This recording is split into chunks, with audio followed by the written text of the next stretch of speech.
Adrian Cross stormed into the glass-walled boardroom of Cross International with a crumpled envelope clutched in his fist. The morning light of Chicago's skyline streamed across the table, illuminating the startled faces of his top executives. They had seen him angry before, but today his presence radiated like a storm about to break. He tossed the envelope onto the polished mahogany surface, the papers scattering like frightened birds, and his sharp voice cut through the tension. "Does anyone in this company understand this?" he demanded, his tone heavy with scorn. The room remained silent. The executives shifted uneasily in their seats, their eyes darting toward one another, but no one dared speak. Adrian snatched up the first sheet, angrily waving it in the air. "It is in the Basque. Who sends legal documents in Basque anymore?" His assistant, Claire, finally spoke, her voice small and strained. "Sir, I contacted 4 translation agencies already. None of them has a specialist available today, even online." Adrian let out a bitter laugh. "A corporation of our size and not one person can translate this. A multinational empire reduced to helplessness over a few sheets of paper." He threw the pages back down and glared around the table. "Fine," he said, his words edged with mockery. "A challenge, then. I will give my entire monthly salary to whoever can translate this document. $150,000. The executives chuckled nervously. Everyone knew it was a joke. Adrian had built his empire ruthlessly, but no one here had the faintest clue how to decipher Basque. They lowered their gazes, embarrassed, until a voice spoke from the back of the room. "I can translate it." The words hung in the air, soft yet steady. The room froze. Heads turned toward the water cooler near the wall, where a woman in a pale blue cleaning uniform stood with a mop and a bucket. Elena Torres, the janitor, looked at Adrian, her dark eyes unwavering. Adrian blinked in disbelief. "What did you say?" Elena repeated calmly, "Those papers are in Basque, and I understand them." The executives burst into muffled laughter. One whispered that the cleaning lady had lost her mind. Another snickered. But Elena did not flinch. She set down her mop and walked forward, her steps quiet but sure. "May I take a look?" she asked, holding out her hand. Adrian folded his arms, trying to hide his amusement. "You expect me to believe that a janitor can read Basque? I expect you to let me see the papers," she replied evenly. For a moment, he hesitated. Something about how she held herself unsettled him, a quiet confidence beneath the plain uniform and tired eyes. He thrust the papers toward her with a flourish. "Fine, amuses us all." Elena took the documents and scanned the text with practiced ease. Her lips moved silently, her eyes sweeping from line to line. Then she looked up, her voice calm, almost clinical. "This is a notice of inheritance," she said. "A woman named Lourdes Garmendia passed away last month. She was your great-aunt on your mother's side. She left you property and a substantial sum in Bilbao. The document declares you the only living heir." The room fell silent. Adrian let out a harsh laugh, more defensive than amused. "You are making this up." Elena did not waver. "That is what it says. And there is more. The deadline to confirm acceptance of the inheritance is today at 5 p.m. After that, the assets are redistributed under local law." Claire glanced at her watch. It was 3 minutes past 3. The executives exchanged uneasy looks. Adrian felt the ground shift beneath him. He snatched his phone from his pocket and barked at Claire to get the number for the Spanish consulate. As she scrambled to comply, he relayed the details to an official. He demanded confirmation, reading out the sender's name, the date, and the origin. When the answer came back, his face tightened as though he had swallowed glass. It was real. Every word the janitor had spoken was true.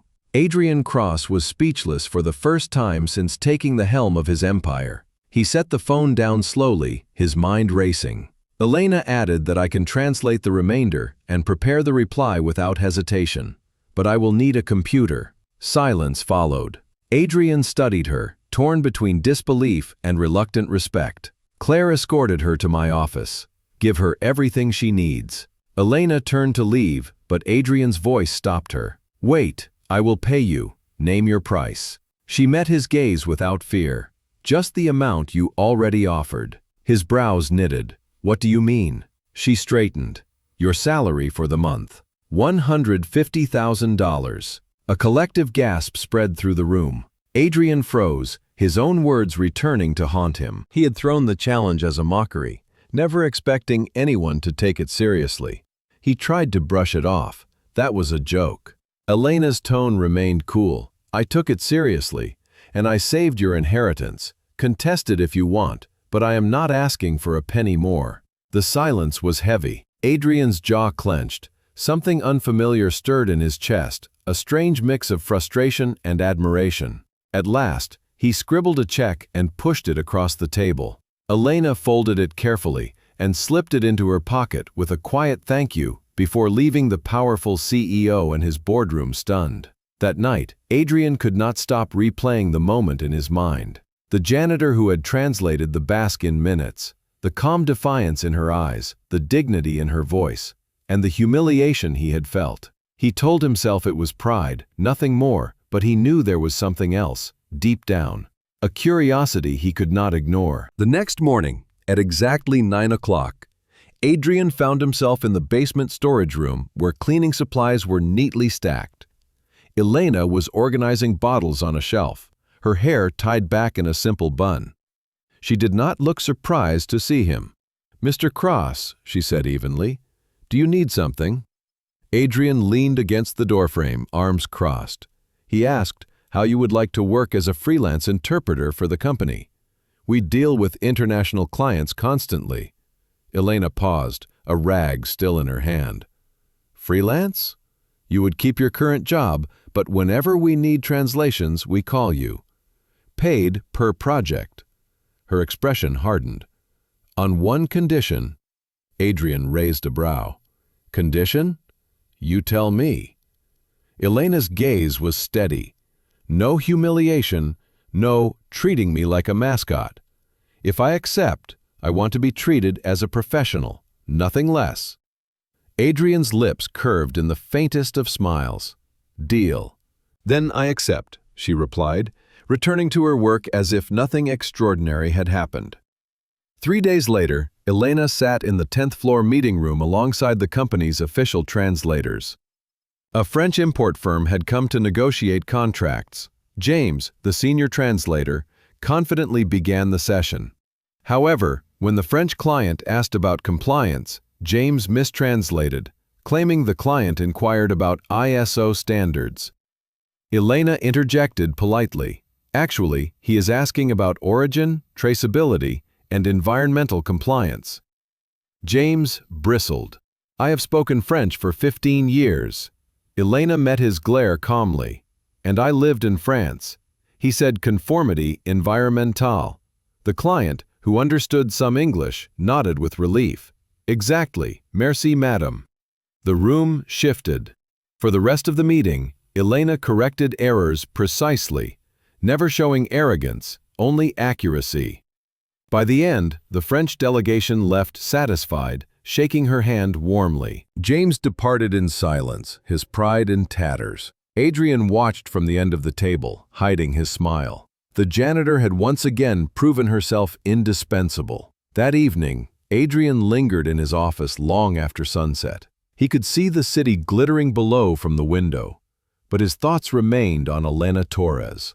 Who was she really? How had a cleaning lady mastered Basque, French, and legal jargon with such ease? Why did she bury herself in obscurity instead of thriving in the world that clearly belonged to her? He poured himself a drink, but it did nothing to silence the questions. Down in the basement, Elena folded away her uniform and slipped into a plain coat, preparing to head home. She paused for a moment, her eyes tired yet determined. For her, the day had been another small victory. Another reminder that dignity was not given, but claimed. She locked the supply room door, unaware that in the shadows of power, Adrian Cross had already decided one thing. He was going to find out precisely who Elena Torres was, and nothing in his empire would distract him from uncovering the truth. The hum of fluorescent lights echoed softly in the empty hallways as Adrian Cross paced his office late into the evening. The day's meetings had ended hours ago, yet his mind refused to rest.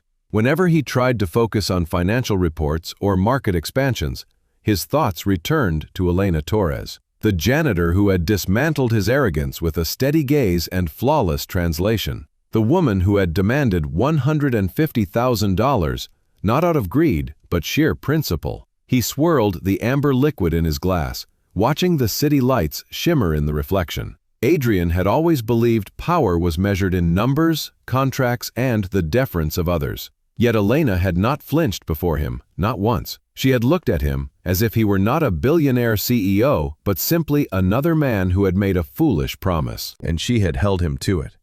The following morning, he entered the boardroom where the senior executives had gathered. Conversations stilled as he took his seat at the head of the table. He could feel their unease, their whispered doubts about his decision to pay Elena. Victor Hall, the CFO, cleared his throat. "Sir, if I may be frank, rewarding a cleaner with that kind of money sets a dangerous precedent." Adrian leaned back in his chair, his eyes cold. "Dangerous precedent," Victor nodded nervously. "Employees may leverage small tasks into outrageous demands." Adrian let out a sharp laugh. "She did not demand anything. She fulfilled the challenge I issued." Victor hesitated. "But she is a janitor, not an interpreter." "Not anymore," Adrian said firmly. "She has proven herself more capable than the translators we pay 6 figures to keep on staff. From now on, she will work freelance for us. End of discussion." The room fell silent. The executives exchanged wary glances, but no one dared press further. Later that day, Adrian descended to the 10th floor, where Elena prepared for another meeting with international clients. She stood by the long conference table adjusting her notes. A simple gray blouse and dark trousers had replaced her uniform. Still modest, but her posture radiated quiet authority. Adrian studied her for a moment before speaking. "Are you ready?" She looked up, her expression calm. "I am always ready when it comes to work," he smirked. "You have confidence." "I have preparation," she replied. "Confidence is often a mask." Adrian tilted his head, intrigued by her sharpness. "Then let us see which one you have more of today." The French clients arrived, accompanied by their legal team. The negotiations turned tense quickly, and compliance details threatened to derail the agreement. The official translators faltered, stumbling over technical terms. Elena stepped in with seamless precision, translating complex jargon effortlessly. At one point, he clarified a misunderstanding that saved the company from agreeing to unnecessary costs. When the meeting concluded, the French delegation shook her hand warmly. One of them even remarked to Adrian, "Your interpreter is exceptional. Without her, we might have walked away." Adrian nodded, concealing his pride. Exceptional, indeed. After the clients departed, Adrian lingered in the empty room with Elena. "You just saved us $500,000, he said. She gathered her notes with measured calm. "That is what you pay me for." He chuckled. "Do you ever allow yourself to take credit?" She met his gaze, her dark eyes steady. "I do not need applause. I need respect." Her words struck him harder than he expected. Respect. It was something Adrian demanded but rarely gave freely. Yet this woman insisted on it as a condition for even speaking to him. He realized then that she was unlike anyone he had ever known. That evening, against his better judgment, Adrian asked his assistant Claire to run a discreet background check. "I want to know everything about Elena Torres," he ordered. Claire hesitated. "Sir, is this for business purposes?" Adrian's eyes narrowed. "Just do it." Claire nodded reluctantly. 2 days later, she placed a thick folder on his desk. Adrian opened it and scanned the pages, his brows furrowing with each line. Northwestern University, magna cum laude, Masters in Translation and Interpretation, former diplomatic interpreter at the American Consulate in Barcelona. Category, a clearance, access to confidential negotiations. He flipped another page, a 2-year gap in employment. Then, suddenly, 5 years ago, she appeared as a janitor at Cross International. No explanation. Adrian tapped his fingers on the desk, his mind racing. A woman with those credentials should be working at the United Nations, not scrubbing floors. Something was wrong. That night, he could not sleep. He pictured Elena pushing her mop through hallways, her movements precise, her face composed. He thought of the boy she mentioned casually during a meeting, Daniel. Adrian had dismissed it then, but now the pieces began to form. Perhaps her child was the reason she chose steady work over prestige, but even so, why hide her past? Why bury such brilliance in obscurity? The next morning, he found her in the hallway organizing cleaning supplies. "Elena," he called. She looked up, her expression guarded. "Mr. Cross, I need a favor," he said. She raised a brow. "What kind of favor?" "There is a meeting with Spanish clients next week. They will be speaking Catalan. Do you know it?" "I do. Good. I want you there as an interpreter." "Why not use your official translators?" "Because after the French debacle, I prefer competence." She studied him for a moment. "What is the pay? 500, 1,000, deal." During the meeting, she was flawless once again. Adrian watched her switch between languages elegantly, capturing cultural nuances the others missed entirely. The clients left deeply impressed. Adrian smiled privately, proud in a way he could not explain. Afterward, he tried to seize the moment. "You are extraordinary," he said. "Where did you learn Catalan?" "In Barcelona," she replied curtly. "What kind of work?" She shook her head. "The kind I do not discuss." He sighed, frustrated by her walls. "Talking to you is like pulling teeth." She allowed the faintest smile. "Chickens do not have teeth." For a moment, he laughed, startled by her wit. It was the first time he had seen humor break through her guarded exterior. He realized then that beneath the armor was a woman of depth and intelligence who could match him word for word. The days that followed were filled with quiet battles of will. Adrian offered her coffee one more, but she refused.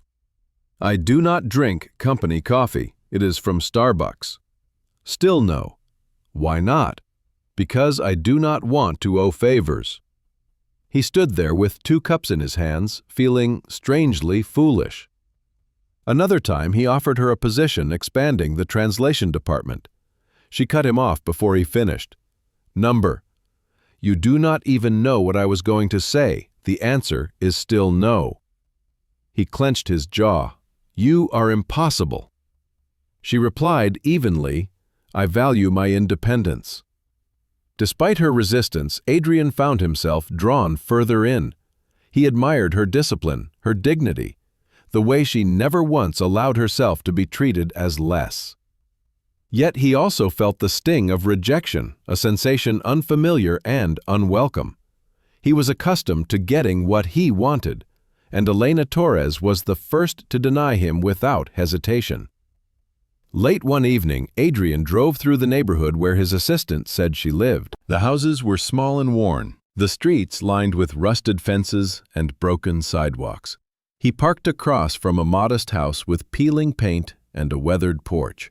He saw Elena sitting at a kitchen table with a young boy through the window, Daniel. The child's hair was tousled, and his movements were so careful and deliberate. Elena leaned close, her face soft with love as she guided his hand over a workbook. Adrian felt something stir within him. The image was disarming, almost painful. She was not just a mystery to be solved or a challenge to be conquered. She was a mother fighting quietly, daily, to give her son a better life. As he sat in the car, Adrian realized something unsettling him deeply. He was not simply curious about Elena Torres anymore. He was invested. He wanted to know her story, not because it intrigued him, but because it mattered. Because she mattered. And that realization scared him more than anything else he had faced in business. Back at his penthouse, Adrian stood before the window overlooking the glittering expanse of the city. Deals worth billions had passed through his hands. Competitors had fallen before him. Yet the thought of a woman in a janitor's uniform and her quiet resilience unsettled him more than all of it combined. Elena Torres had walked into his boardroom as a cleaning lady and left as something far more dangerous. A woman who had challenged his arrogance, shattered his certainty, and awakened a respect he had not felt in years. She had claimed the price of dignity, and Adrian knew as he stared into the night that he was willing to pay far more. The morning began with an unusual quiet in the Cross International headquarters. The buzz of conversation that typically flowed through the corridors seemed muted, replaced with curious glances that followed Adrian Cross as he strode past. His mind, however, was not on quarterly numbers or the list of investors awaiting his call. It was on Elena Torres, and the folder now sat like a weight in his desk drawer. He had read it twice, then 3 times, unable to reconcile the image of a cleaning lady with the profile of a woman who had once navigated the complexities of international diplomacy. Elena had been a senior interpreter with Category A clearance, someone entrusted with negotiations that could tip the balance between nations. Then nothing. 2 years of silence. After that, she appeared as a janitor in his company, as if her brilliance had never existed. Adrian sat at his desk, tapping his pen against the polished wood. He had built his empire on understanding people, regending about her strengths and weaknesses. But Elena refused to fit into any pattern. She was a puzzle that resisted solution, a locked door with no key. And he hated locked doors. At 10 o'clock sharp, Claire entered with a file of contracts. She placed them on his desk and lingered, sensing his distraction. "Sir, you have the investor briefing at 11. Adrian looked up sharply. "Cancel it." Claire blinked. "Cancel it. They flew in from New York. I said cancel it." Claire hesitated, then nodded stiffly. "Very well." She turned to leave, but Adrian's voice stopped her. "Claire, where is Elena right now?" Claire's lips pressed into a thin line. "She is on the 12th floor, finishing the morning rotation." Adrian stood abruptly, ignoring the contracts, and left his office. The 12th floor was quiet, except for a mop's rhythmic swish against tile. Elena stood near the windows, her back to him, sleeves rolled up, hair pulled into a careless knot. There was nothing remarkable about her appearance, yet Adrian felt a flicker of tension as he approached. "Elena," he said. She glanced over her shoulder, her expression neutral. "Mr. Cross, I want to talk." She asked about work or about your curiosity without looking away from the mop. "Both." She sighed, setting the mop aside. "You are relentless." "And you are evasive," he countered. "I read your file. Northwestern, Barcelona, the American consulate. You were not just a translator, you were a diplomat in all but name.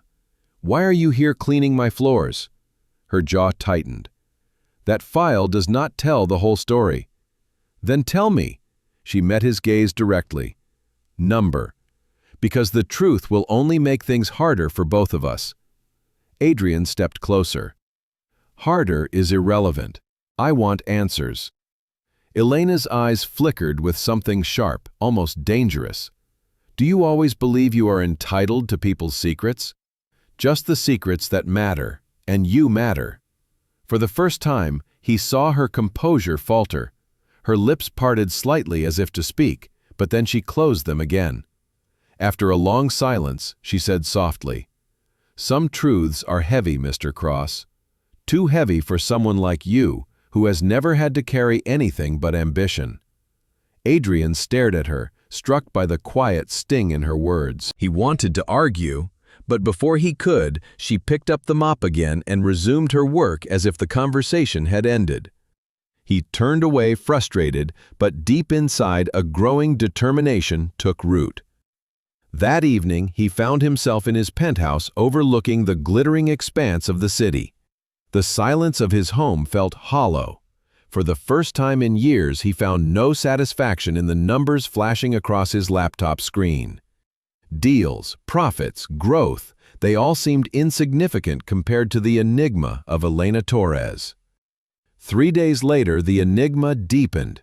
The company hosted a high-level negotiation with a German pharmaceutical firm.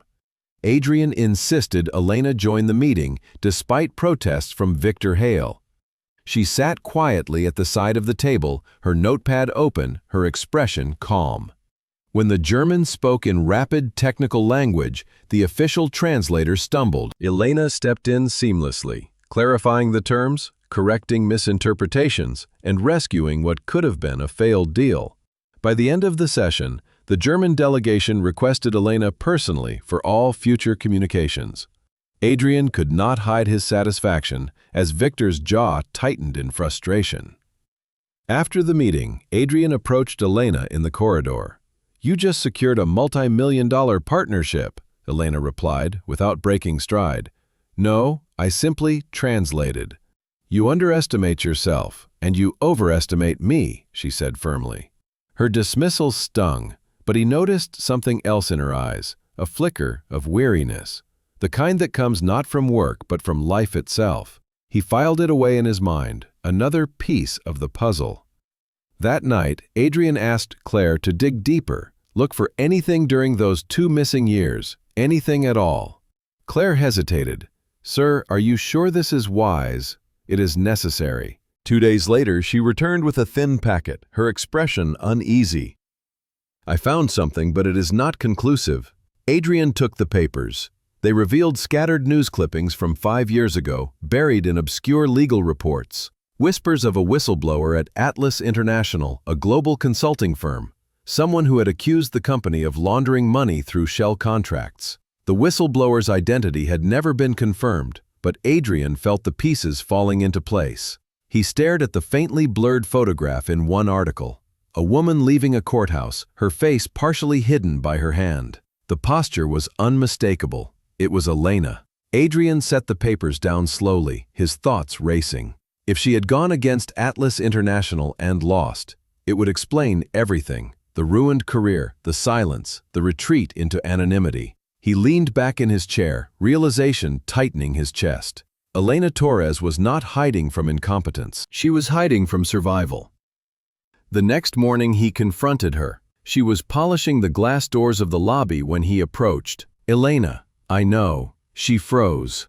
"Know what?" "That you were the whistleblower at Atlas International." Her eyes widened briefly at it, with cool defiance. "You have been digging into things that are none of your business. It is my business if it affects you, and you affect this company." She laughed bitterly. "You think everything revolves around your company. This has nothing to do with Cross International. It has everything to do with you." Her shoulders stiffened. "And what will you do with this knowledge?" "Blackmail. M'fair for me another job out of pity." "No," Adrian said quietly. "I will protect you." For the first time her composure cracked. She stared at him as though trying to measure the truth of his words. "Protect me from what?" "From whoever tried to silence you." Elena shook her head. "You do not understand. People who go against Atlas do not just lose jobs, they lose everything.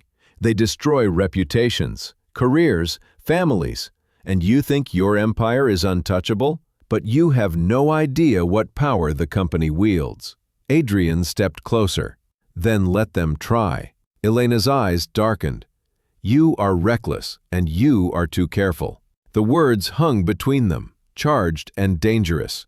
Adrian felt the air shift, a line being drawn that neither of them fully understood. He saw the weight in her gaze, the years of silence and exile. And in that moment he realized something that unsettled him to his core. Elena Torres was not just a mystery to be solved. She was a survivor of a war he could barely imagine. And if he chose to stand beside her, he would be stepping into that war himself. That night Adrian could not sleep. The city glowed beneath him, but his thoughts were elsewhere. He replayed her words, her warnings, the fear hidden beneath her calm. He had spent his life chasing power, believing money was the shield against every threat. But for the first time, he wondered if even his empire would be enough. In the quiet of his penthouse, he whispered to himself, almost as if making a vow, "Whatever shadows haunt you, Elena, must go through me." Far across the city, Elena sat in her modest kitchen, watching Daniel sleep in the small bedroom down the hall. She held the worn folder of documents she had hidden for years, her fingers trembling. She had promised herself never to look at them again or let the past consume her. But now Adrian Cross knew, and if Adrian knew, it was only a matter of time before others did. She closed the folder and pressed it to her chest. She had built a fragile world of stability for her son, but the shadows of her past were rising again. And this time, she feared, there would be no hiding. The winter sun bled faint light through the tall windows of Cross International, throwing long slanted shadows across the boardroom table. The air was heavy with the scent of leather chairs and stale coffee. But it was not the room that seemed oppressive. It was the silence that followed the departure of the German delegation. Elena Tsassis again carried out through the negotiations flawlessly, her translations accurate and infused with cultural aware, which have saved the deal from collapse. Adrian Cross leaned back in his chair, the weight of admiration settling over him like a burden he had not chosen. He had never wanted to admire a woman who challenged him at every turn. Yet here she was, again and again, pulling him into a world that had nothing to do with quarterly profits and everything to do with respect and integrity. As the executives filed out of the room, he remained seated, his gaze fixed on Elena as she gathered her notes with her usual calm efficiency. She looked different from the woman he had first mocked as a cleaning lady. She carried herself with quiet authority now, but her uniform during her cleaning shifts was still a reminder of the walls she had built around her life. When she noticed him watching, she raised an eyebrow. "Is there something else, Mr. Cross?" Adrian stood slowly. "There is dinner. A simple thank you for saving us yet again." She straightened, her expression guarded. "Dinner is unnecessary. Payment has already been made. This is not about payment, it is recognition." Recognition, she repeated as though testing the word. Recognition is not wine and expensive meals. It is consistency and respect. He stepped closer. "Then think of it as a professional dinner, nothing more, a chance to talk without translation in between." For a long moment she studied him, weighing his intent. Finally she said, "Very well, but with conditions." "Conditions?" he smirked. "You make it sound like a contract."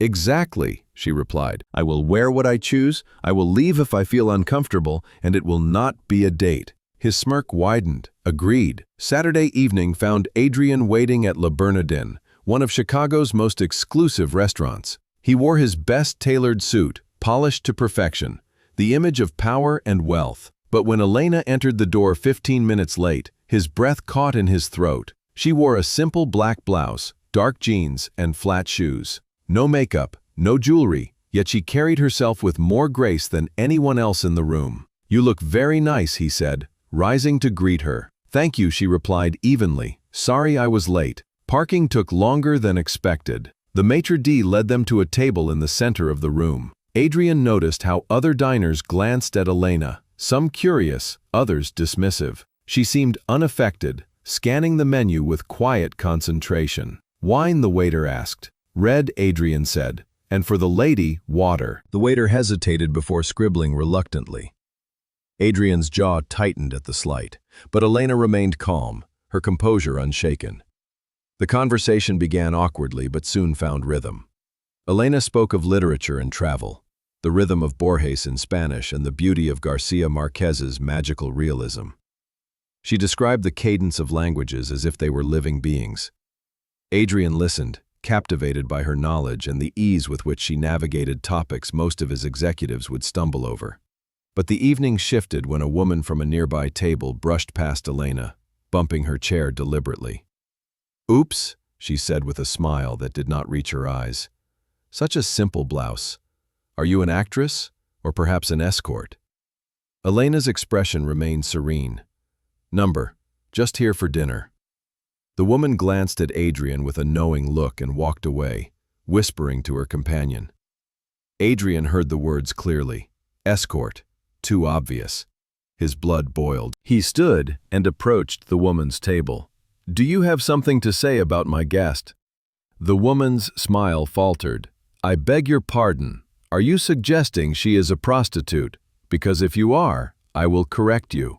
That woman is one of the most competent professionals I have ever met. She speaks 6 languages, holds advanced degrees, and has saved this company millions."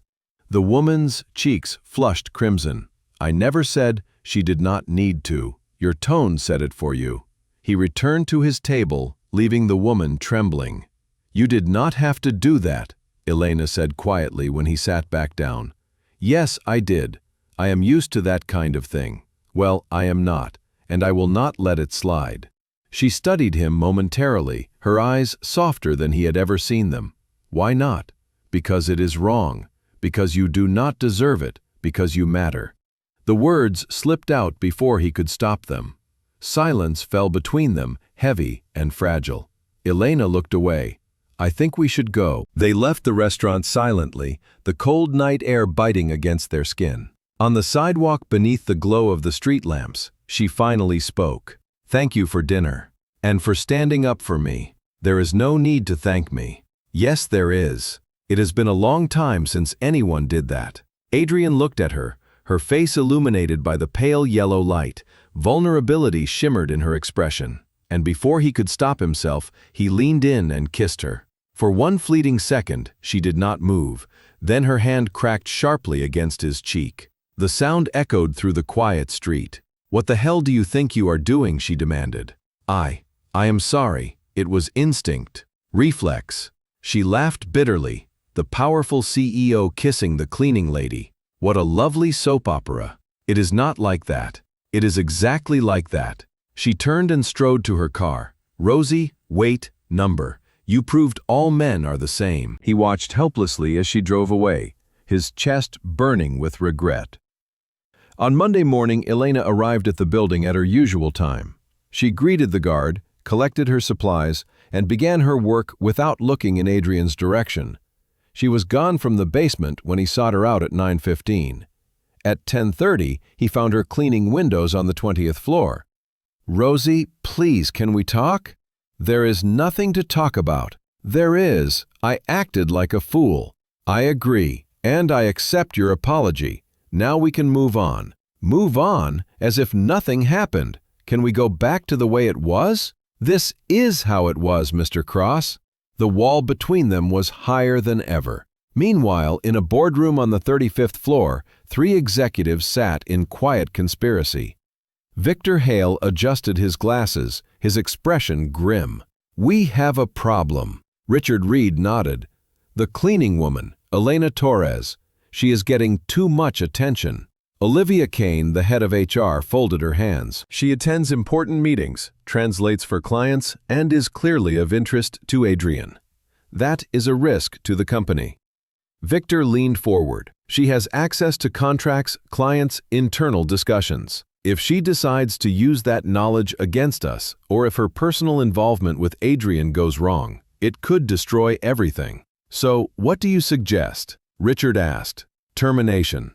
Quietly. Outsourcing the cleaning department will provide a convenient excuse. She will be gone before Adrian notices." Olivia hesitated. "That could backfire. She has active translation contracts. Then we wait until she finishes those and cut ties afterward." They nodded in agreement, sealing Elena's fate without her knowledge. On the 15th floor, Elena scrubbed the glass table, where weeks earlier she had saved the French negotiations. Her hands moved with steady rhythm, but her mind was elsewhere. She remembered the warmth of Adrian's lips, the strength of his voice when he defended her, and the sting of betrayal when he acted without her consent. She had liked the kiss, that was the problem. For a single dangerous second, she had allowed herself to dream of something impossible. And dreams were luxuries she could not afford. She glanced at the clock and thought of Daniel waiting at home, his therapies, his fragile progress. Everything she did was for him. She could not let herself be distracted by Adrian Cross. He was danger wrapped in charm, a storm she could not weather. But no matter how hard she tried to ignore it, her heart betrayed her. The kiss had changed everything.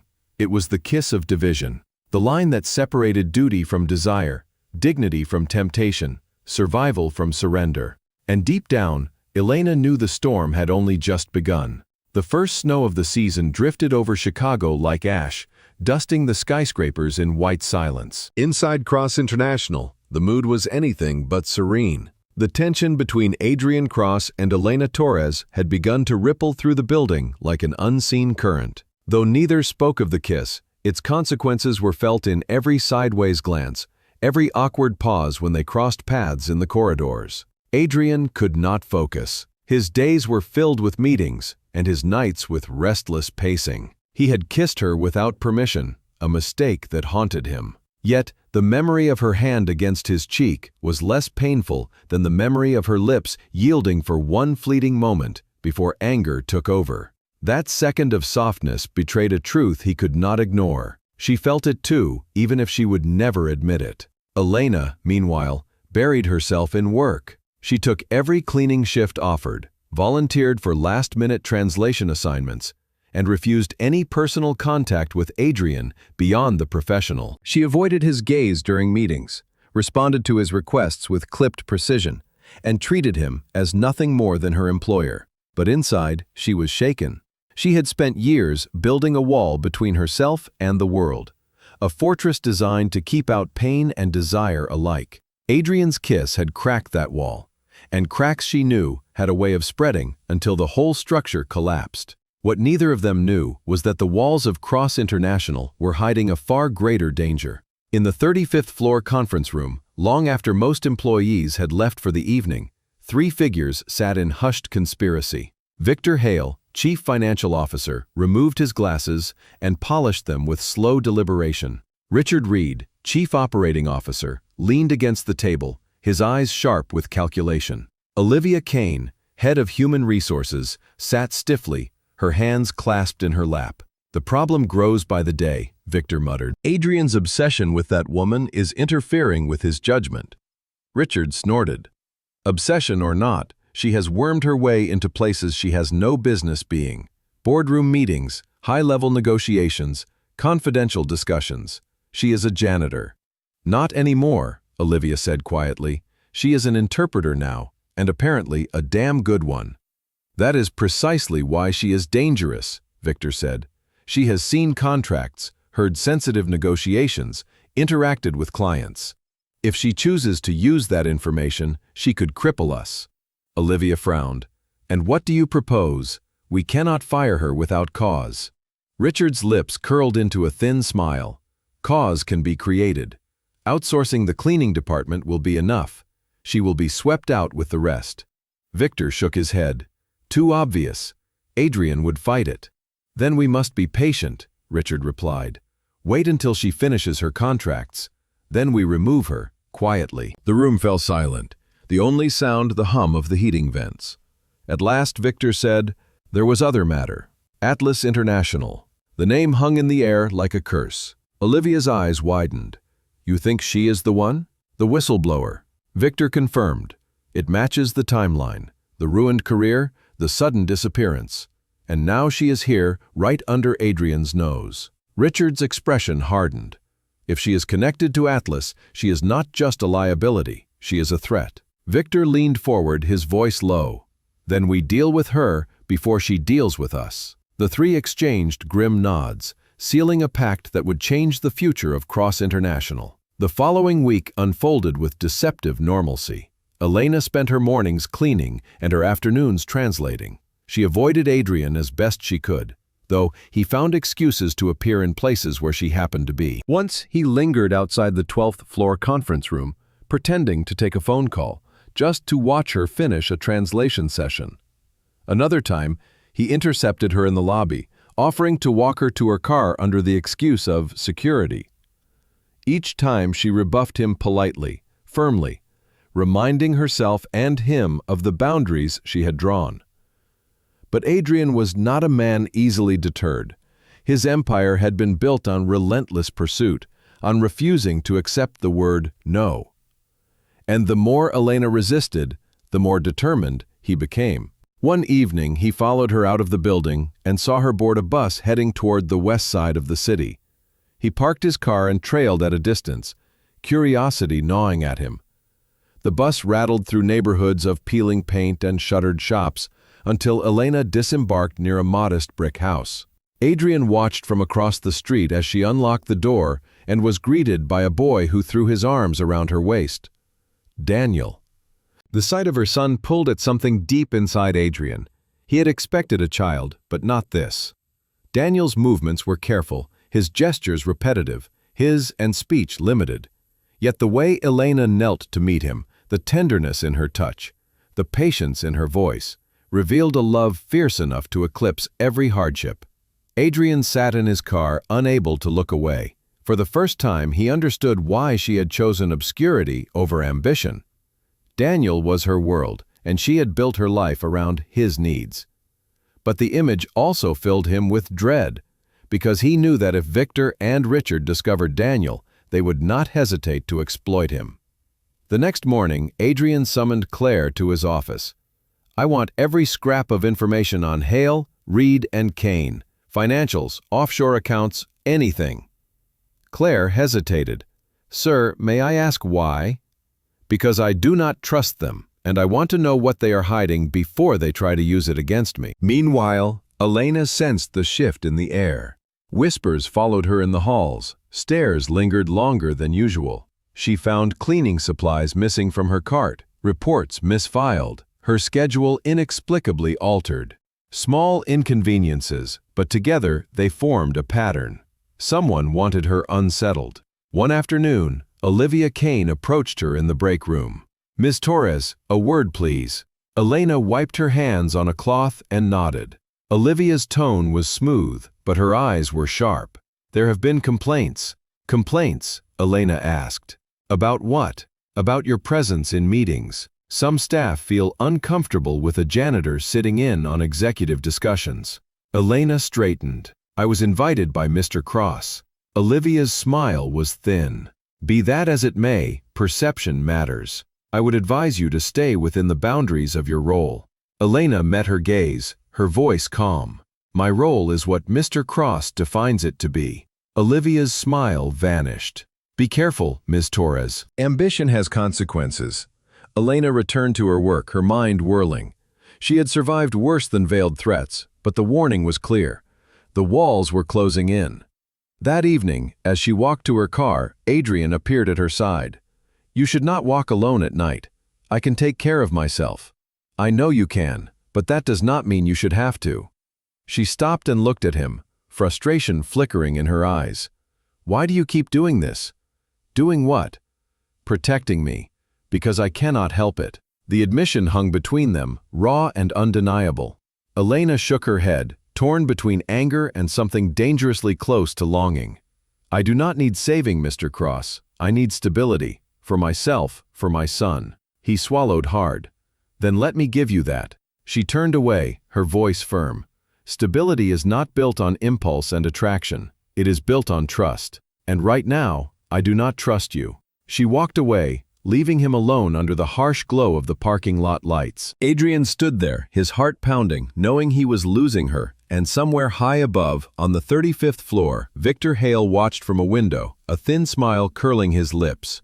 The trap was already being set. Snow continued to fall across Chicago, blanketing the city in a quiet beauty that belied the storm brewing within Cross International. Elena Torres had grown accustomed to whispers, but now the whispers had turned into something sharper, colder. People no longer just stared when she entered a room. They muttered, as if she carried contagion. She had expected resistance, but she had not expected the venom behind it. At home, she tried to shield Daniel from her worry. Every night, she read him stories, guided him through his therapy exercises, and prepared his meals with the same steady love. But when he was asleep, she sat at the small kitchen table staring at overdue bills, wondering how much long could keep walking the tightrope. The cleaning job kept food on the table, but the translation work was the only thing that promised a future. If that vanished, so would everything she had built for Daniel. Adrian Cross felt her slipping further away daily, though he could not admit it aloud. He spent nights pacing in his penthouse, replaying every word she had said. She wanted stability, she wanted trust. But how could he give her trust when his own house was riddled with betrayal? Victor Hale, Richard Reed, and Olivia Kane were circling like vultures. He had built Cross International brick by brick, but one wrong move could reduce it to rubble. And now, because of Elena, the wrong move was closer than ever. On a gray Tuesday morning, Adrian summoned Claire, his trusted assistant, to his office. "Did you find anything?" he asked, his voice low. Claire set a folder on his desk.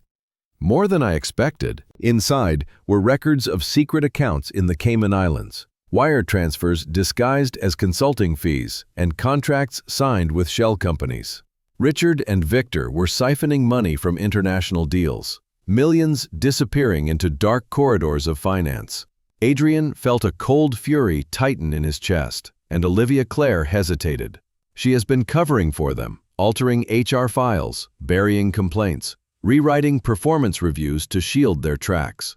Adrian slammed the folder shut. "They think they can gut my company under my nose." His jaw clenched. "They are using Elena as leverage." Claire nodded grimly.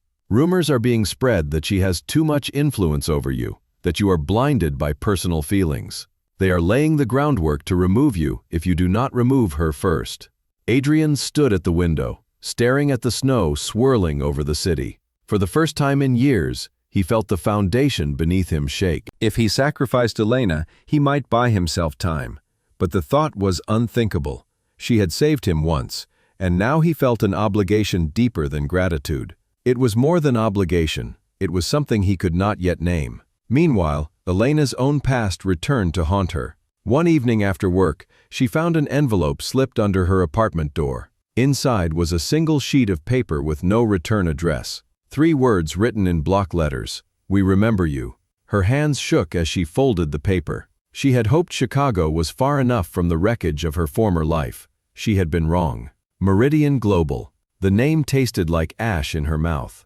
She had blown the whistle once, tried to stop the corruption, and paid with her career, her safety, and nearly her sanity. Now someone was reminding her that the past had claws, and it still knew her name.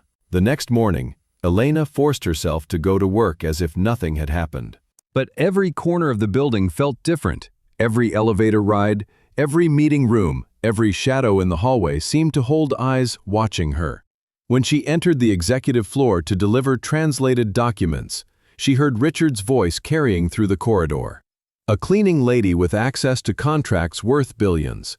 It is absurd." Victor's reply was sharp. "Adrian cannot see reason. He is infatuated. Then we make the decision for him," Richard said. "By Friday, she will be gone." Elena froze, the folder trembling in her hands. She slipped back into the elevator before they could notice her. Gone by Friday. She had less than 4 days to decide whether to fight or to flee. That evening, Adrian appeared outside her apartment. She opened the door reluctantly, Daniel peeking from behind her legs. Adrian looked out of place on the worn doorstep, his tailored coat dusted with snow. "May I come in?" he asked. She hesitated, then stepped aside. The apartment was small but warm. Toys were neatly stacked in bins. Daniel's drawings covered the refrigerator, and the faint smell of tomato soup filled the air. Adrian looked around quietly, taking in the life she had built. It humbled him more than any boardroom ever had. Elena crossed her arms. "What do you want, Adrian?" He met her gaze, his voice steady. "To warn you, they are planning to remove you." Her laugh was bitter. "I already know. I overheard them today." He stepped closer. "Then let me protect you." She shook her head. "Protect me? How? You cannot even protect yourself." Adrian exhaled, frustration mixing with desperation. "Then let me at least stand beside you." For a moment their eyes locked, the silence between them charged. Then Daniel tugged at Elena's sleeve. "Mom, can he stay for dinner?" The innocence in the boy's voice softened something inside her. She looked at Adrian, hesitated, then nodded. Dinner was simple but full of laughter. Daniel asking questions about Adrian's office, the tall building, and the snow that glittered like diamonds outside. Adrian answered every question with patience, surprising himself with how natural it felt. When Daniel was sent to bed, the apartment grew quiet again. Elena sat across from Adrian at the kitchen table, her expression guarded. "You should not be here. If they find out, it will make things worse." "I do not care," he said firmly. "But I do." She leaned forward, her voice low. "You do not understand, Adrian. My past is not just messy, it is dangerous." "Tell me," he urged. "Let me in." Her hands tightened around her mug. "Years ago, I worked for Meridian Global. I discovered fraudulent contracts, money laundering through shell companies. I reported it, they buried me, fired me, blacklisted me. And then the threats started." Adrian's eyes darkened. "Threats? From who?" "From everyone. Anonymous calls, cars outside my apartment, notes like the one I found yesterday. They wanted me silent, and you stayed silent. For Daniel's sake. He was just a baby. I could not fight them and raise him." Adrian reached across the table, his hand covering hers. "You are not alone anymore." She pulled her hand back, shaking her head. "That is exactly what I fear. The moment you stand with me, you become a target too." The weight of her words hung in the air. Adrian wanted to argue, to insist he could handle it, but deep down he knew she was right. Yet retreat was not in his nature. The following day, the conspiracy within the company deepened. Victor and Richard presented the board with a polished report outlining cost reductions through outsourcing. Elena's name was buried in the fine and print. Her diss was missile-masked as efficiency. Olivia prepared the HR paperwork, her face expressionless as she signed away another life. But Adrian was ready. At the board meeting, he strode in with Claire at his side, the folder of incriminating documents in his hand. He laid the papers on the table with a force that silenced the room. Offshore accounts, shell companies, embezzlement. The color drained from Victor's face. Richard's composure cracked. Olivia's mask faltered. "You wanted leverage," Adrian said coldly. "Now I have it." The room erupted in chaos, voices rising, accusations flying. But Adrian's eyes sought only Elena, who stood at the edge of the room holding the translations she had prepared. For the first time she saw him not as a CEO, not as a man who had kissed her without permission, but as an ally. And in that moment, though neither spoke, both knew the battle was only beginning. The wind screamed against the glass walls of Cross International's upper floors. But inside the boardroom, the silence was heavier than any storm. Adrian Cross stood at the head of the long mahogany table, the incriminating folder spread wide before him. Pages of bank transfers, forged contracts, and offshore accounts glared up at the board members like open wounds. Victor Hale's face was pale. Richard Reed clenched his fists under the table, and Olivia Kane sat frozen, her mask of professionalism cracking at the edges. Adrian's voice was low, steady, but carried the weight of steel. "You wanted to corner me. You wanted to push Elena out as a scapegoat while you robbed this company blind. Did you think I would not find out?" His words landed like hammer blows. Victor adjusted his glasses with trembling fingers. "You have no proof these are ours." Adrian's eyes narrowed. "The accounts are linked to your signatures. The shell companies are registered under your family members, and the HR alterations traced directly to Olivia's system login. Do not insult me by pretending otherwise." The room fell into a stunned silence. For years, they had underestimated Adrian. For years, believing he was too consumed by ambition to notice the rot beneath. Now he had exposed them in a single stroke. Richard leaned forward, voice sharp. "Even if this is true, what will you do? Call the authorities? You will sink your own company along with us." Adrian smiled, though it held no warmth. "Do not think I will not. I built this empire once, I can build it again without parasites feeding on it." Olivia finally spoke, her voice brittle. "Adrian, be reasonable. If this goes public, Cross International's reputation will be destroyed." He turned to her, his stare unflinching. "Then perhaps it deserves to be destroyed. Better that than to let it rot from within."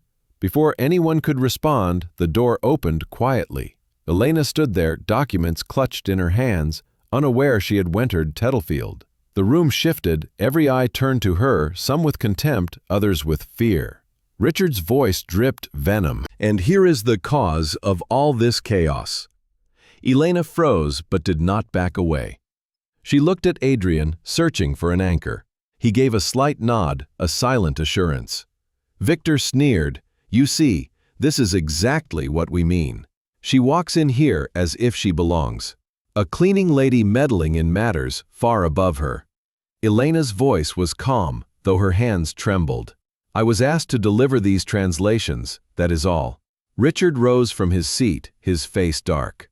"No, that is not all. You have wormed your way into this company, into his confidence, and now our livelihoods are at risk because of you." Adrian stepped between them, his voice sharp as a blade. "Enough. She has nothing to do with your crimes." Victor laughed bitterly. "Crimes you cannot prove without destroying yourself in the process." Adrian slammed his fist on the table. "Watch me." The air crackled with tension, but Olivia raised a hand. "Let us not forget what is truly at stake. If this escalates, investors will flee. Clients will walk. Thousands of employees will lose their jobs. Do you really want that, Adrian?" His jaw tightened. "The only people responsible for that outcome are sitting at this table." Claire burst into the room before the confrontation could spiral further, her face pale. "Mr. Cross, There are reporters outside. Dozens. Someone leaked the story. The board members exchanged panicked looks. Victor shot a glare at Adrian. You see what you have done. Adrian's eyes hardened. This was not me. Elena felt a chill run down her spine. She knew exactly what this meant. Meridian Global. They had found her again. The board meeting dissolved into chaos as phones rang, voices shouted, and panic spread like wildfire. Adrian turned to Elena. We need to talk, now. He ushered her into his office, closing the door behind them. Elena's hands shook as she handed him the envelope she had received days earlier. We remember you.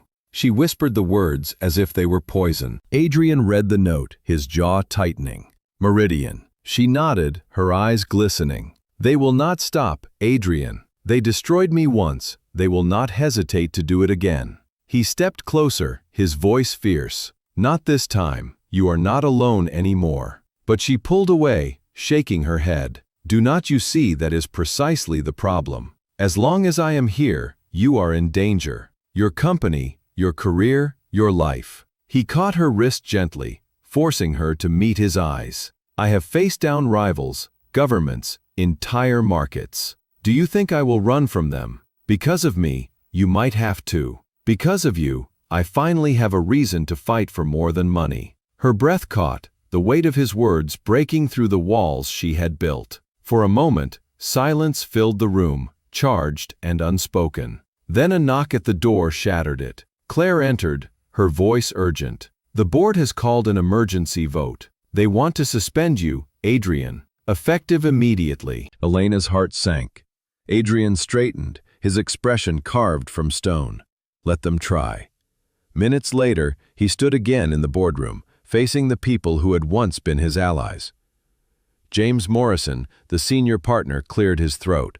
Adrian, by majority vote of the board, you are hereby suspended from your duties as CEO pending further investigation. Adrian laughed, the sound sharp and bitter. You think you can run this company without me? It was my vision, my blood, my sweat that built it. Victor smirked. And now it will be our hands that guide it. Adrian's eyes swept the room, settling on Elena, who stood quietly at the door. He saw the fear in her eyes, the guilt, the silent plea for him to step back. But stepping back was not in his nature. He leaned forward, his voice like thunder. This is not over, not by a long shot. Security was called, and for the first time in his life, Adrian Cross was escorted out of the company he had built. Cameras flashed in the lobby, reporters shouted questions, and outside snow fell heavier, as if the city itself mourned his fall. Elena slipped away through a side exit, her heart pounding. She wanted to run to him, to tell him she believed in him, but fear held her back. Every instinct screamed at her to protect Daniel, to disappear before Meridian tightened its noose. That night, as she tucked Daniel into bed, tears slid silently down her cheeks. He looked up at her with innocent eyes. Mom, are we safe? She forced a smile, brushing his hair back. Yes, sweetheart, we are safe. But deep inside, she knew safety was an illusion. Meridian had returned. Adrian had been stripped of his throne. And she stood at the center of a storm that threatened to destroy them all. In his penthouse, Adrian stood at the window, watching the snow bury the city in white silence. His empire was slipping from his grasp, but his resolve burned brighter than ever. He had lost battles before, but never the war. And this time, he was fighting for more than Cross International. He was fighting for Elena, for Daniel, for the truth. The breaking point had come, and now the war truly began. Snowdrifts piled against the sidewalks of Chicago, muffling the city's usual roar. But inside Adrian Cross's penthouse the air was sharp with tension. The board had stripped him of his authority. Reporters stalked his every move, and whispers of scandal clung to his name like smoke. Yet Adrian's mind was not on himself. It was on Elena Torres. He stood before the floor-to-ceiling windows, his reflection shadowed against the city lights. Claire paced behind him, her voice tight. They moved fast. Adrian. Faster than I anticipated. The U-inspension, the Ririk, it was coordinated. Meridian, he said quietly, his tone more a certainty than suspicion. They have been waiting for her to surface. They planted their claws into my board and now they think they have won. Claire stopped pacing. What are you going to do? Adrian turned, eyes hard as steel. Fight. The next morning, chaos reigned outside Cross International. Reporters shouted questions about corruption, about Adrian's fall, about the mysterious interpreter now tied to his name. Elena kept her head down as she approached the building. She wanted to turn back, to disappear into the anonymity she had once embraced. But Daniel needed her steady paycheck, and a part of her refused to let fear dictate her life again. Inside, the atmosphere had shifted. Where once there had been curious glances, now there were open sneers. A junior translator muttered under his breath as she passed. Sleeping your way up, must be nice. Others laughed softly, pretending not to be heard. Elena ignored them, but every word lodged like a splinter under her skin. She had endured humiliation before, but this was different. This time, she had something to lose. At noon, Olivia Kane summoned her to the 35th floor. Elena entered the HR office with her chin lifted, though her pulse raced. Olivia gestured for her to sit. I will make this brief, Ms. Torres. In light of recent revelations, your employment here is terminated effective immediately. Elena's throat tightened. On what grounds? Restructuring, outsourcing, budget adjustments. Olivia's tone was smooth, rehearsed. You understand? Elena leaned forward, her eyes steady. Number, what I understand is that you are afraid. Afraid of what I know, afraid of what Adrian knows, afraid of the truth coming out. For the first time, Olivia's mask cracked. She leaned closer, her whisper venomous. Leave quietly, Ms. Torres, for your sake and for your son's. Elena froze. The threat was thinly veiled, but it was enough. She stood, gathering what dignity she could. Then, I suppose I have no choice. She walked out with her head high, but inside her chest a storm raged. Daniel's face flickered in her mind, his smile, his trust. She could not let him see her fear. That evening, Adrian found her outside her modest house in Pilsen, a box of belongings clutched in her arms. He stepped from his car, fury in every line of his body. They fired you. She nodded, exhausted. Do not fight this, Adrian. It is already over. Over his voice broke with disbelief. They are thieves, liars, cowards. And you are ready to let them win? She dropped the box onto the porch, her eyes blazing. I am ready to protect my son. That is all that matters. He stepped closer, lowering his voice. And what if I told you we could protect him together? That we could bring them down, not just for us, but for everyone they have hurt. Her resolve wavered. She wanted to believe him, but she had been burned before. Meridian had destroyed her once. Could she survive another war? Adrian reached into his coat and pulled out the folder Claire had prepared. Proof. Contracts, transfers, everything. If we go public with this, Meridian's allies on the board will crumble. But I cannot do it without you. She stared at the folder as though it were a live weapon. If this fails, they will come after me, after Daniel. Then let them try, Adrian said, his voice fierce. Because this time, they will have to go through me.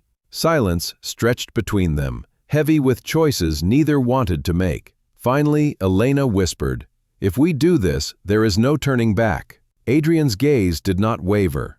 I do not want to turn back. The following days blurred into strategy. In Adrian's penthouse, the two of them worked late into the night, cross-referencing contracts, connecting dots, building a case so airtight even Meridian's lawyers would struggle to cut through it. Elena's knowledge of international law filled the gaps Adrian had not known existed. She moved through the documents with precision, her eyes sharp, her mind unyielding. One night, as the city slept under fresh snow, Adrian watched her from across the table. The lamplight cast shadows across her face, highlighting the determination etched into every line. He realized with startling clarity that he admired her not just for her courage, but for her brilliance. She was not merely surviving, she was fighting, and she was magnificent. When Elena looked up, catching his gaze, she frowned. What nothing, just you. She rolled her eyes, but a faint flush colored her cheeks. Focus, Adrian. This is not the time. Maybe it is the only time, he murmured. But he let it go, returning to the battle at hand. Their chance came sooner than expected. A journalist from a major financial paper contacted Adrian, hinting at knowledge of Meridian's corruption. Adrian arranged a meeting in a quiet cafe on the north side, far from the gleaming towers of downtown. Elena accompanied him, her heart pounding as she recognized the danger of being seen. The journalist, a wiry man with sharp eyes, leaned across the table. "I have been chasing Meridian for years," he whispered, "but every lead dries up. If you have something real, something I can publish, this could blow everything open." Adrian slid the folder across the table. "This is real." The journalist skimmed the documents, his eyes widening. Offshore accounts, laundering trails, internal memos. "If this checks out, it will be the biggest corporate scandal of the decade." "It will check out," Elena said firmly. "I translated many of those contracts myself. I know what they mean." The journalist glanced at her, recognition flickering. "You are the whistleblower from Meridian, aren't you?" Her stomach dropped. Adrian's hand found hers under the table, steadying her. "Publish the truth," he said. "That is all that matters." The man nodded slowly. "It will take time to verify, but when this hits, it will burn half the city. Are you ready for that?"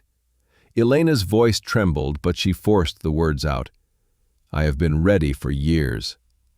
As they left the cafe, Adrian's phone buzzed with a message from Claire. "Be careful, they know." He looked around the snowy street, his instincts prickling. A black sedan idled across the road, its windows tinted dark. Elena noticed it too, her breath catching. Adrian placed a protective arm around her. "Stay close." The car's engine revved, then pulled away, tires spitting slush. But the message was clear. They were being watched. That night, as Adrian drove Elena back to her house, she sat in silence, staring out at the passing lights. Finally, she spoke. "If anything happens to me, promise me you will protect Daniel."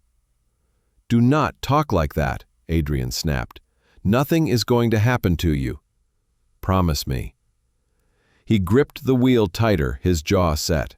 "I promise. But nothing will happen, because I will burn the world before I let them touch you." The words hung between them, fierce and raw, a vow carved in stone. Elena turned to look at him, her eyes shining with fear and something else she could not name.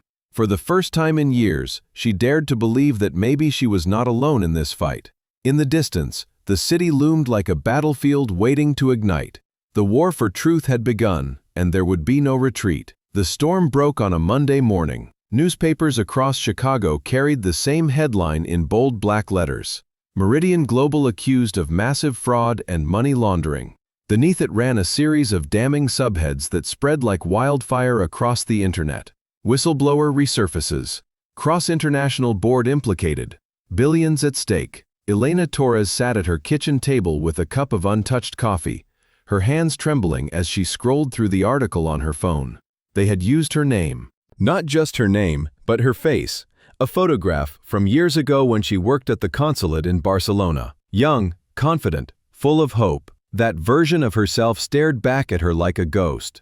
Daniel padded into the kitchen, still in his pajamas, rubbing his eyes. "Mom, are you okay?" She forced a smile, setting the phone aside. "Of course, sweetheart. Just reading the news." He climbed into her lap, resting his head on her shoulder. "You look sad." "I am just tired," she whispered, kissing his hair. But inside, she was more than tired. She was terrified. She knew how powerful Merstrandidian was, how far their reach extended. That time had tried to see them, should have lost everything. This time, she had Adrian. Yet that truth frightened her more than anything. If they could destroy her, what would they do to him? Across the city, Adrian Cross stood before a swarm of cameras outside his penthouse. Reporters fired questions like bullets. "Mr. Cross, is it true that board members of your company participated in Meridian's schemes?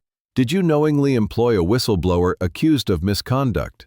Are you romantically involved with Elena Torres?" Adrian raised his hand, silencing the chaos. "Cross International has nothing to hide. We stand firmly against corruption, and we will cooperate fully with the federal investigation. As for Ms. Torres, she is not guilty of misconduct. She is guilty of telling the truth." The crowd erupted, flashes exploding in his face. Adrian ignored them, stepping into his car where Claire waited with a grim expression. "That was bold," she said. "Bold is the only way forward." She handed him a tablet. "The board is panicking. Contracts are frozen. Investors want answers. Victor and Richard are already distancing themselves, claiming ignorance." Adrian's eyes narrowed. Cowards. They will throw anyone under the bus to save themselves. "What about Elena?" Claire asked carefully. "She is the story now."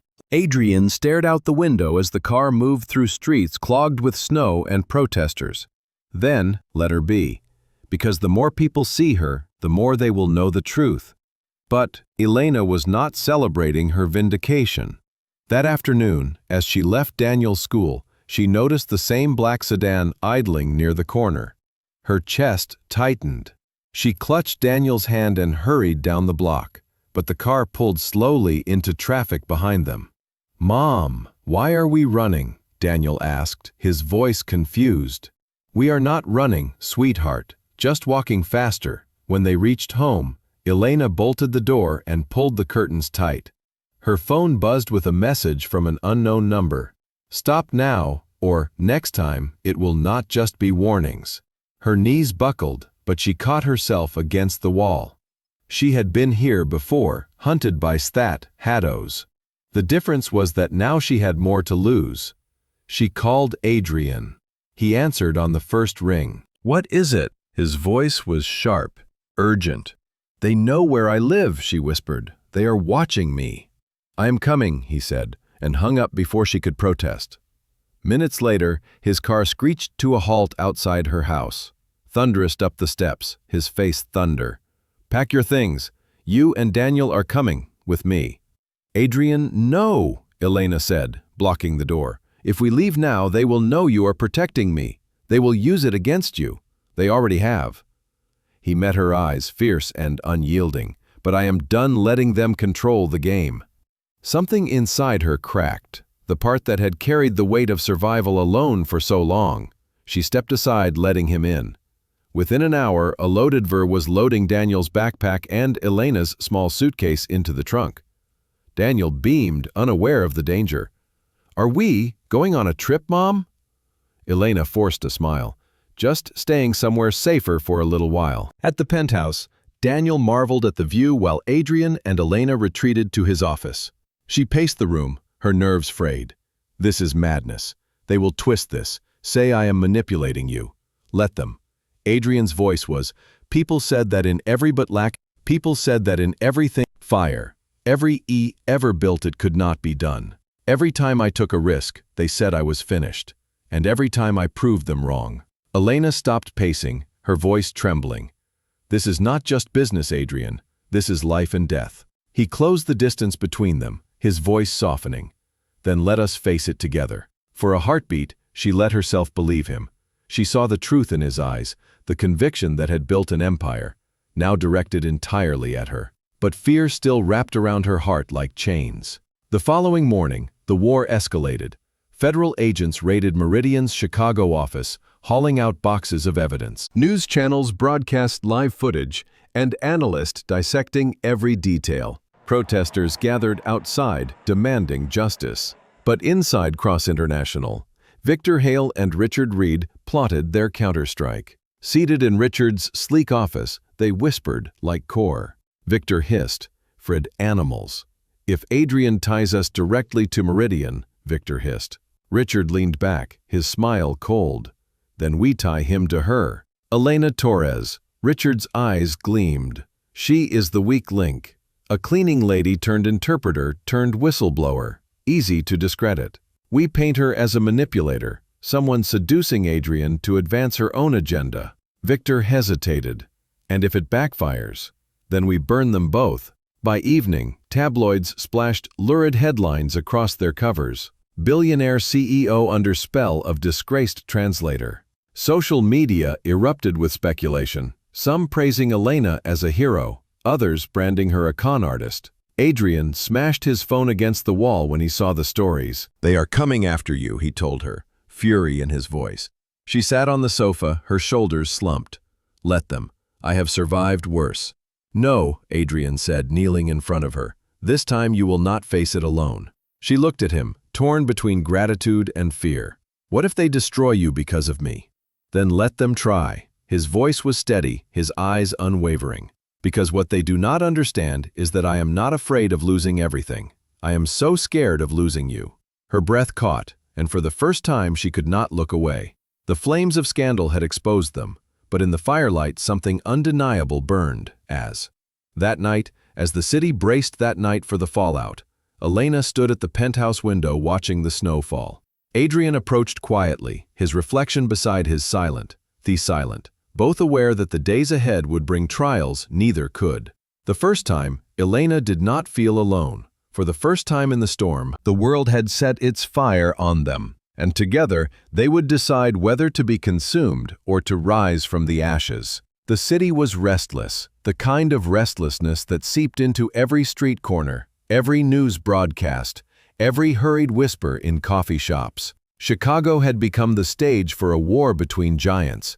On one side, Adrian Cross, suspended CEO turned rogue crusader. On the other, Meridian Global and its allies buried deep within the corporate structure of Cross International. And at the quister of it all, Elena Torres, the woman who had once been was now blue, and now was impossible to ignore. The morning began with a pounding at the penthouse door. Adrian opened it to find Eve there with dark circles under her eyes and a laptop bag slung over her shoulder. "They are moving against you faster than expected," she said without preamble. "Victor and Richard called an emergency press conference for this afternoon. They are going to frame Elena as the mastermind." Elena, who had been pouring cereal for Daniel in the kitchen, froze. Her voice was quiet but steady. "Of course they are." Adrian's jaw tightened. "Then we will beat them to it." Claire set up her laptop on the dining table, papers spilling everywhere as she pulled out printed emails, contracts, and timelines. "We have enough evidence to bury them, but timing is critical. If they go first, the narrative becomes theirs. We have to flip it." Elena sat across from her, scanning the documents with weary eyes. Every division, every clause, was another reminder of the world she had tried to escape. A world of corruption, power, and betrayal. She wanted to shove it all into a fire and never look back. But she knew there was no turning away now. Daniel tugged on her sleeve. "Mom, are we in trouble?" Elena knelt beside him, brushing his hair back gently. "No, sweetheart. We are just fighting some bad people." "Can I help?" he asked innocently. "You already do," she said softly. "You give me strength." By noon, Adrian had arranged a live stream broadcast from his penthouse. The media was already swarming outside, cameras flashing, as Iwasing itself were on fire. Claire coordinated with a small team of loyal staff who had refused to abandon him, securing the feed and repairing the evidence. Elena sat sofa's edge of the sofa, as Adrian adjusted his tie. She had never feared speaking truth, but she had never done it under the glare of the entire world. Adrian noticed her hands trembling and moved to her side. "You do not have to do this. I can handle it." She shook her head. "This is my fight too. If I hide now, I will regret it forever." The broadcast began. Adrian appeared on screen, his voice steady, his presence commanding. "Cross International has been infiltrated by corruption. Meridian Global has laundered billions through shell companies, aided by certain members of my own board. Today we present proof." Claire displayed the documents, contracts with signatures and bank records, offshore accounts. Each slide was another nail in Meridian's coffin. Then Adrian stepped aside. "Elena Torres will speak." Elena rose slowly, facing the camera. She took a breath, steadying herself. "My name is Elena Torres. Years ago, I worked for Meridian Global. I discovered fraud and reported it, believing truth would prevail. Instead, I safety and nearly my life. They silenced me, but the truth has a way of surviving. And today, I refuse to be silent any longer." Her voice grew stronger as she continued, outlining the schemes, the threats, the years of exile. The comments section of the livestream exploded with support and disbelief, her name trending across platforms within minutes. When the broadcast ended, Adrian pulled her into a private room, his eyes blazing with pride. "You were brilliant." She exhaled shakily. "I was terrified." "That is how courage works," he said softly, doing it anyway. But outside, the war escalated. Within an hour, Victor and Richard launched their counterattack. Their press conference painted Elena as a manipulator who had seduced Adrian to advance her vendetta. They called her unstable, untrustworthy, a woman with a history of lies. They presented doctored emails, fabricated testimonies, anything to twist the truth into a weapon. News outlets split down the middle, some portraying her as a hero, others as a villain. The public devoured every word, the narrative shifting hour by hour. That evening, as Adrian reviewed the chaos with Claire, Elena stood at the window, her reflection pale against the city lights. She whispered, "I do not know how much more of this I can take." Adrian crossed the room, taking her hands in his.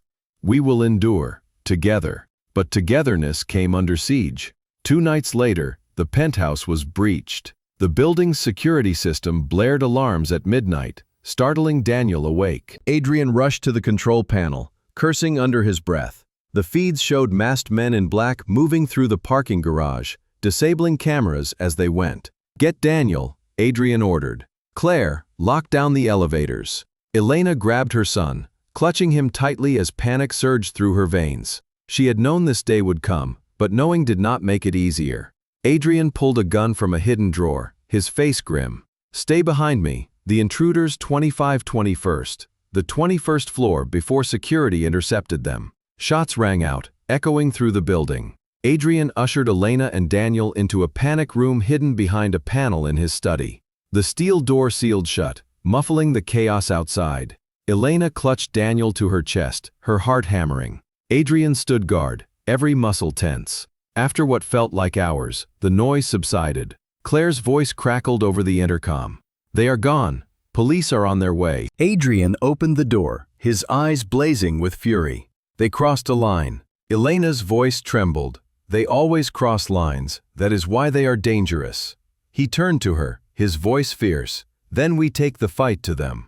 The next morning, Adrian called a meeting with Federal Hiam downtown. He and Elena laid out ever in a sterile conference room downtown Ithing they had. Documents, timelines, names. The agents listened intently, taking notes, asking pointed questions. One of them, a woman with sharp eyes, leaned forward. "This is damning, but you realize by going public, you have painted targets on your backs." Adrian's jaw tightened. "We already had targets. Now at least we are fighting back." Elena added quietly, "Just promise me you will protect my son." The agent nodded solemnly. "We will do everything we can." As they left the building, cameras and flashes shouted shouting questions. Adrian shielded Elena with his body, guiding her through the crowd. But she noticed something reporters. A man among the reporters stood silently, watching her with a faint smile. He did not hold a microphone or a camera. He simply watched, and when their eyes met, he mouthed 2 words: "We know." Elena's knees nearly buckled. Adrian caught her, pulling her close. "What is it?" She shook her head, unable to speak. That night she lay awake in the penthouse guest room, Daniel asleep beside her. She stared at the ceiling, replaying the man's smile, the threat in his eyes. She had faced Meridian before and survived. It did. But this time felt different. This time they were not just trying to silence her, they were trying to break her. In the next room, Adrian sat at his desk, a glass of whiskey untouched beside him. He scrolled through financial reports and legal briefs. News coverage kept circling back to one truth. They were under siege, and the only way out was through the fire. He whispered to himself, a vow forged in steel. "They want a war, then a hay will get a war." The winter sun broke weakly over the city, its light doing little to warm the icy streets. The air around Chicago was charged, as though the entire town could sense the battle being waged above its head. Every television, every news site, every street corner buzzed with the story. Cross International, Meridian Global, Adrian Cross, Elena Torres, names that had become symbols of scandal, courage, betrayal, and war. Inside Adrian's penthouse, the atmosphere was taut. Elena sat at the kitchen counter with a mug of tea, her hands wrapped around it for comfort. She hadn't slept. Daniel was at school under private security for the first time in his life, and the emptiness of the apartment without his laughter weighed on her chest. Adrian emerged from his office, jacket off, tie loosened, exhaustion carved into his features. Yet even weary, he carried himself like a man who refused to bow. Claire followed him, clutching a stack of papers and tapping furiously on her phone. "We cannot keep reacting," Claire said, her tone sharp. "We need to seize control." Adrian rubbed his temples. "We have tried. Every time we strike, Meridian counters before the dust settles." Elena lifted her eyes from her tea. "Maybe the problem is that you are fighting them alone."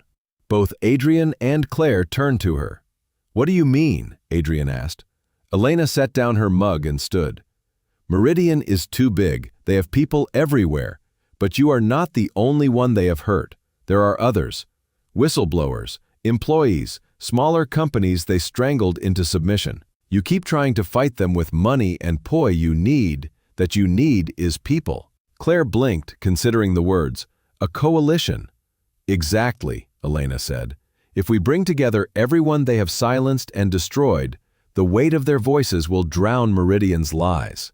Adrian studied her, a flicker of admiration in his eyes. "You think like a strategist. I think like someone who has been hunted," she replied quietly, "and I know what it takes to survive." The idea grew roots immediately. Claire began compiling lists of former employees, journalists, activists. Adrian reached out to contacts who owed him favors. Elena drafted letters in multiple languages, appeals that carried both logic and heart. For the first time, it felt less like they were cornered prey and more like they were building an army. But Meridian was not idle. That afternoon, Victor Hale called a secret meeting in a glassed office high above the loop.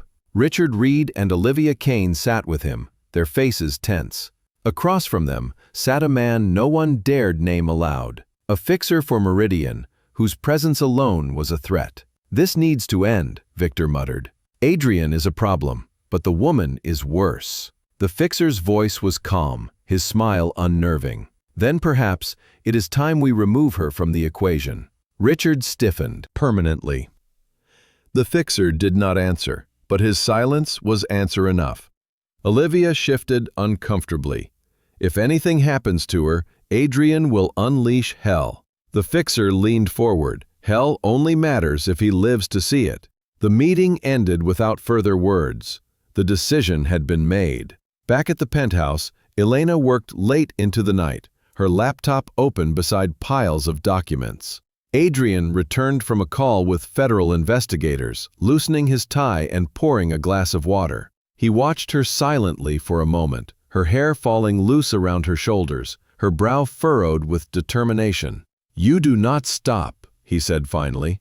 "Neither do you," she replied without looking up. He stepped closer, his voice softening. "Elena, you do not have to carry this weight alone." Her fingers stilled on the keyboard. "If I put it down, who will carry it for Daniel, for the truth?" "I will," Adrian said firmly. She looked up then, her eyes searching his. "And what if they destroy you in the process? Then I will fall knowing I fought for something worth more than myself." The words struck deep, unraveling the walls she had built for she in years. She allowed herself to imagine a future where she, for the first time in years, was not alone. A dangerous dream, but one she could no longer push away. Their moment was interrupted by a call from Claire. She appeared on the screen, her expression grim. "I just intercepted chatter from Meridian's channels. They are planning something physical." Elena's stomach turned. "They are coming for me." Adrian's jaw clenched. "Let them." "No," she said quickly. "You cannot keep fighting them head on. That is what they expect." "So what? Do you suggest we hide, we run, we outsmart them?" Elena replied. "If they are watching me, then we give them something to see." Adrian frowned. "A decoy." "Exactly. If we can lead them into a trap, catch them red-handed and dead, we not only stop their attack, but prove to the world also the lengths they will go to silence us." Claire nodded. Risky, but it might be the only way. The plan unfolded over the next 24 hours. Elena would attend a staged meeting at a hotel conference room under the pretense of meeting with other whistleblowers. Security, both private and federal, would be hidden throughout the building. Adrian hated the idea, but Elena insisted. If we want to prove Tmustilt, we have to lure them, Ed, in a simple, the night of the meeting. The night of the meeting, louse and coat, her nerves taut as wire. Adrian adjusted her collar gently, his eyes burning with unspoken words. You do not have to do this. Yes, I do. If I keep running, they will never stop. He wanted forbidding her from entering, walking into danger, but he knew it was pointless. She was stronger than anyone gave her credit for. Stronger, perhaps, than him. The hotel lobby glittered with chandeliers, its marble floor echoing with footsteps. Elena walked through the grand entrance steadily, though her heart thundered. Adrian watched from a surveillance room, earpiece in place, every muscle in his body tense. Minutes passed.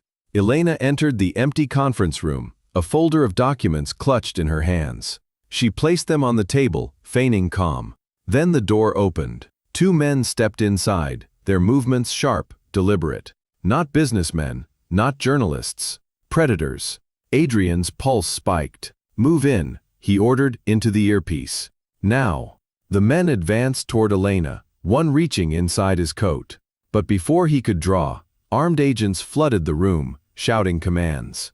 The men froze, caught between flight and surrender. Within seconds, they were disarmed and cuffed. The trap had worked. Elena exhaled shakily as agents escorted the men out. Adrian rushed into the room, pulling her into his arms before he could stop himself. You are safe. For now, she whispered, burying her face against his chest. But this is only the beginning. He held her tighter, his voice a vow. Then we fight until the end. News of the attempted attack spread like wildfire. The footage of armed men storming into the conference room became the proof the world needed. Public opinion shifted sharply. Elena was no longer just a whistleblower. She was a survivor under siege, and Adrian was the man who refused to let her fall. But victory came at a cost. That night, as Elena tucked Daniel into bed in the safety of the penthouse, she saw the fear in his eyes. Mom, why are bad people after you? She forced a smile, brushing Kaz back. Because I told the truth. Will they go away? He asked softly. Someday, she whispered, kissing his forehead. Living room. Adrian stood in the living room and at the window, staring out over the city lights. The fractures within his empire were widening, but so were the alliances forming around him. The war was far from over, but for the first time, he believed they could win. He turned as Elena entered the room, her face lit by the glow of the city. Their eyes met, and in that unspoken moment they both understood. The fight ahead would be brutal, but they were no longer fighting alone. Together, they had become something Meridian had never expected, an unstoppable force. Chicago awoke under a steel gray sky, the kind that pressed down on the city and mirrored the weight on its people. The streets were filled with talk of nothing but the scandal. Meridian Global's name was dragged through the mud. Cross International was on the brink of collapse, and two names now carried the hopes of the truth, Adrian Cross and Elena Torres. Inside Adrian's penthouse, the tension was thick but laced more substantial thinging stronger. Resolve. Elena stood by the window, staring out at the snow dusting the skyline. Daniel was at school under the watchful guard of federal protection, and for the first time in weeks, she allowed herself a single deep breath of relief. But relief was fleeting. She knew Meridian was not finished. Adrian entered the room with Claire at his side, a folder clutched in his hand. They are cornered, he said, his voice steady, but a cornered beast is the most dangerous. Elena turned to face him. Then we finish this before they have the chance to strike again. Claire opened the folder, revealing affidavits, testimonies, and evidence from the two men arrested at the hotel. They confessed, she explained. Meridian sent them. With this and the financial records, the feds are ready to move. Adrian's gaze locked on Elena's. This will end in fire. Are you ready for that? She nodded slowly. I have been ready for years. The following day, federal agents raided multiple Meridian offices simultaneously. Helicopters buzzed over the city as cameras captured executives in suits being handcuffed. It was a spectacle, but it was also a warning. The world now saw Meridian not as untouchable, but as vulnerable. But Victor Hale and Richard Reed had not vanished into the shadows. They had prepared one final strike. At a hastily arranged press conference, Victor stood at a podium, his voice sharp as he pointed directly at Adrian and Elena. These two have orchestrated this chaos. He waved fabricated documents. Evidence shows they manipulated records, staged attacks, and fabricated accusations to seize power. The room erupted in chaos. Cameras flashed, journalists shouted questions, and for a moment it seemed as if Meridian's last desperate gamble might succeed. But Adrian was ready. Within the hour, he and Elena arrived at their own press briefing, claimed it live across every platform, ensuring the world could see unfiltered truth.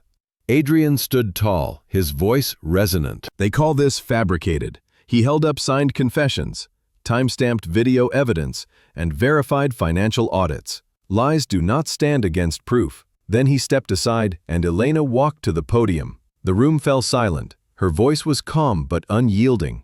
"Years ago, I was silenced for exposing Meridian's corruption. I lost my career, my safety, and nearly my life. Today, they tried to silence him. Speak here peeking freely, because truth does not die in shadows, it burns. And today, I will not let that fire go out." The applause began slowly, then built into a roar. Reporters shouted not accusations but support. Hashtags with her name flooded the internet. For the first time, the tide had fully turned.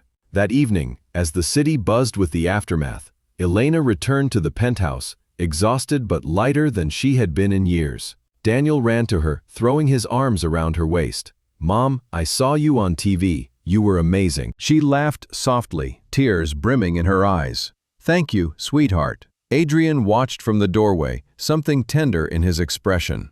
He approached as Daniel dashed off to show his mother a drawing. "You changed everything today." She shook her head. Meridian's final blow was already in motion. "We did, but even as they allowed themselves a Medi in motion." Late that night, the penthouse lights flickered. Claire rushed in, her laptop glowing with urgent alerts. "They are hacking the feeds. Meridian's digital wing is trying to erase the evidence from federal servers." Adrian cursed under his breath. "If they wipe the records, everything collapses." Elena stepped forward. "Then we stop them." Claire's fingers flew over the keyboard, but the attack was sophisticated. Layers of firewalls breaking like glass. Adrian called his head of cybersecurity, barking orders. Elena leaned in, scanning the code that flashed across the screen. "Wait," she pointed. "They are rerouting through a Madrid server. I know that signature. It is the same one they used when they buried me years ago." Claire looked at her in shock. "Can read this?" Elena's eyes narrowed. "I lived this."